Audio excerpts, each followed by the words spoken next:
Welcome to 843 TV. I'm your host, Lisa Richardson, and today we're excited to talk about some very important topics in our community. Starting up first, we're going to have Jackie Rosswurm. She is the interim president and CEO of the Community Foundation of the Lowcountry, here to talk about the COVID response in our community. Then up next, we have Heather Rath with Heather Rath Consulting. Always a cheer to talk with her as she talks about all the exciting events and important topics happening in Hilton Head Island. So stay right here for this episode of 843 TV, where communities come to speak.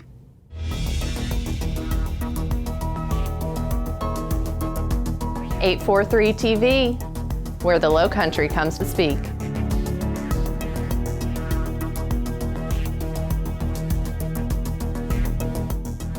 .843 TV, where communities come to speak.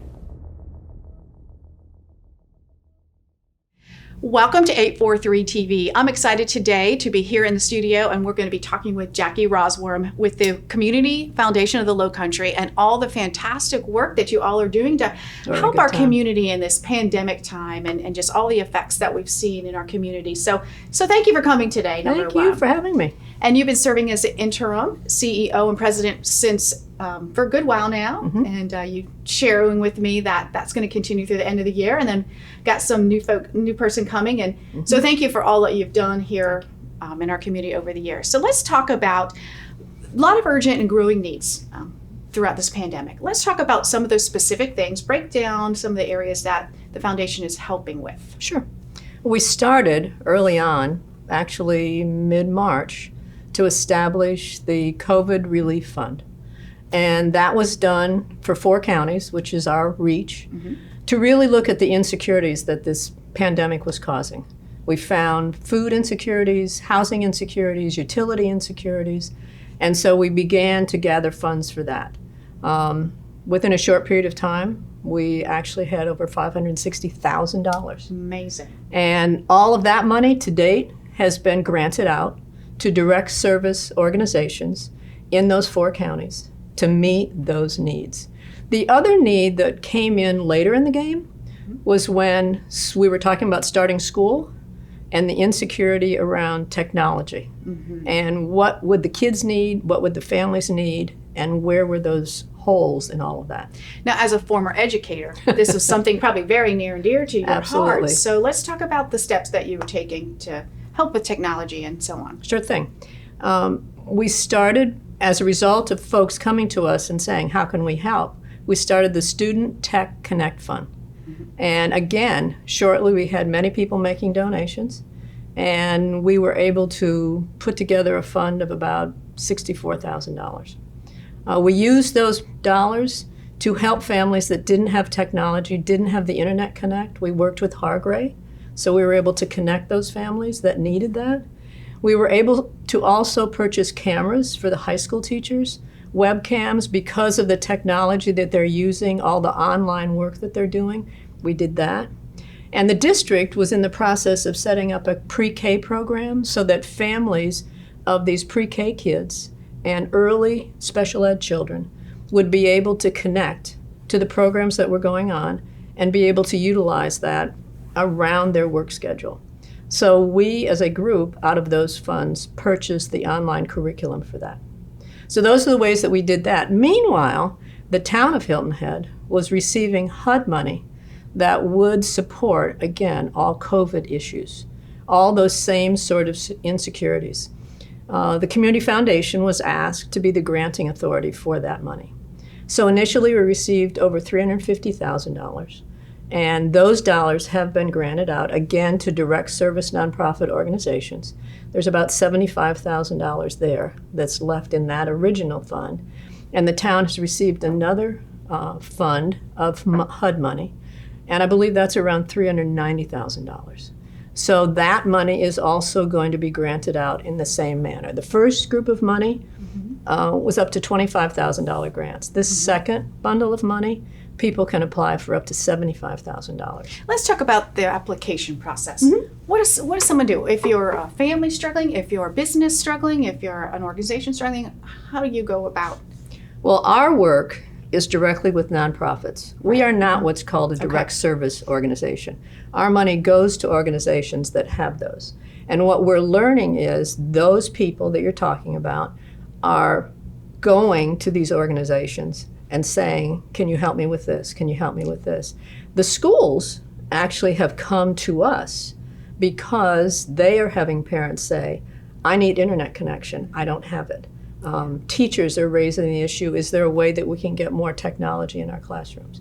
We're not paying for what the school district is to pay for. Okay, that was a question I had. No, Okay. that's not our job. There's a great school board budget, Sure. and that has supported all of what they need. But these are additional things that we're learning through this time of stress and this kind of hybrid sort of instruction that we're doing. There's other needs, and that's what we're addressing through these nonprofit organizations. So it sounds like you're having a great working relationship with the school, with the town, and so forth. As we continue down this road of uncertainty, especially the seasons coming up, I would assume you anticipate these needs to remain and continue. So funding is crucial. What are the efforts that you're making to increase your funds? How can somebody in the community help? The COVID Response Fund, which was the one started in March, is still up operating, and funds are coming in there. So that's one of the primary ways that folks can come to the Community Foundation or go on their website and see, okay, here's a way that I can make a donation. Certainly also through the Student Tech Connect Fund, which is a fund at the Community Foundation, they can also make donations there. And all of those things are available on our website.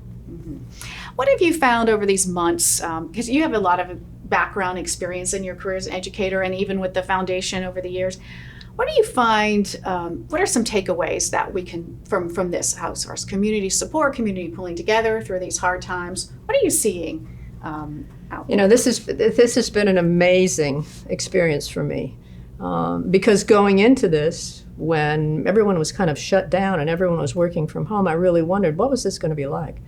This community has come together in a way that I don't think we've seen before, because there's constantly, on a daily basis, somebody contacting us saying, how do I make a donation?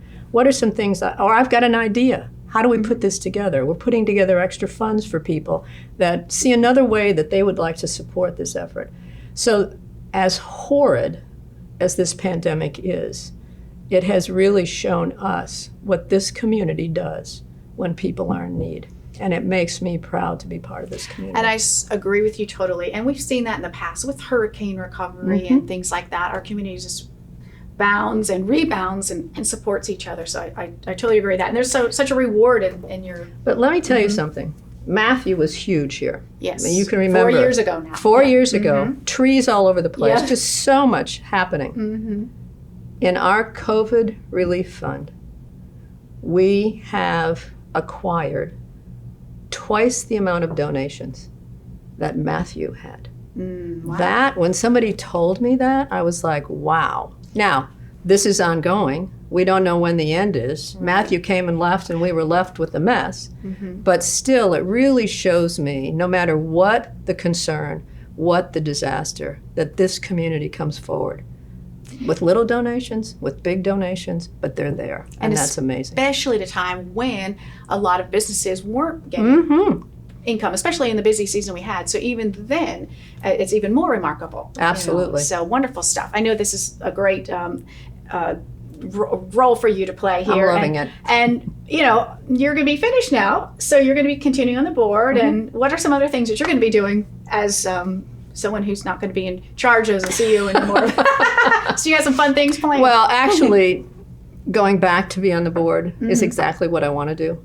Now that I understand all the workings of this organization, I look forward to playing a big role there. I also look forward to taking back my retired life and figuring out what I'm going to do, whether it's with the Turtle Trackers or with the Educational Foundation or just having a good time. And that's so great. There's so many wonderful choices here on Hilton Head and 4 counties, like you said, Jasper, Beaufort, Hampton, that we can get involved with. So never a dull moment here. Never a dull moment. And we so much appreciate the efforts you've made. I know the families and the businesses and everyone are excited. So one more time, the website that people can donate. It's the Community Foundation website, so it's cf-lowcountry.org. Okay, or could give Jackie a call and Give she me a can call. Figure it out. You Yes. got it. Always so great to talk to you. Thank and you. You're always involved with so many things, and so we hope you enjoyed this educational segment of 843 TV. We ask you to stay right here. We're going to be back with more.